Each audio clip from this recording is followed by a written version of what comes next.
In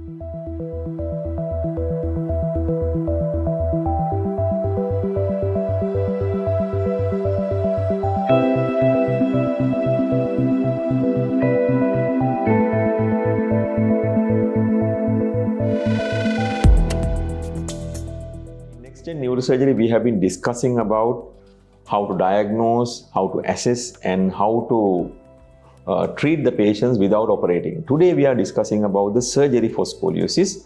Before surgery, a child should have an MRI scan as well as the X-rays, as we have mentioned before. And if there's any issue about the pedicle size and the bone quality, we can do a CT scan, but which is not really mandatory in this type of patients.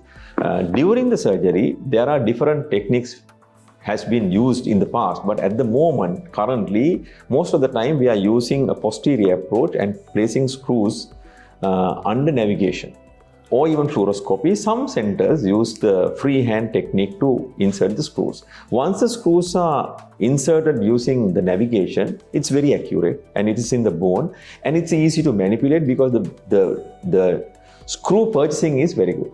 And the important thing is, during the manipulation of the spine, sometimes the patients can get neurological issues. In the past, it has happened. But at the moment, there is continuous neuro monitoring that can be done for these patients, which prevent most of the time any neurological deficit that can take place during the surgery. So once the surgery is over, patient is placed in the ICU and they can get a little bit of blood loss because of the extensive dissection.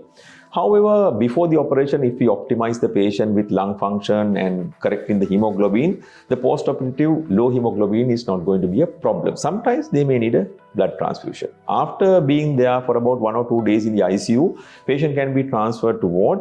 Pain relief is the most important thing. After about 3-4 days time, patient can go home with the rehabilitation support.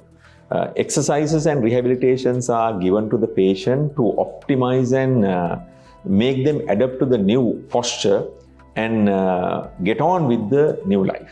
So once all these things are done properly, the patients can live their own life without any problem. They can do regular exercises.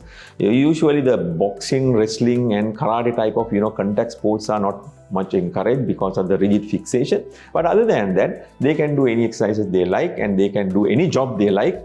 There's no restriction for that. So they can actually live a happy life if we follow the protocols properly and do the proper assessment, do the non-operative techniques before and then do the surgery and do the rehabilitation properly. So I think these few programs must have given you adequate information how to understand scoliosis and how to diagnose scoliosis and how to manage scoliosis. So I think it will be helpful for you or your family member to understand this problem and face with the problem and live a happy life after proper treatment.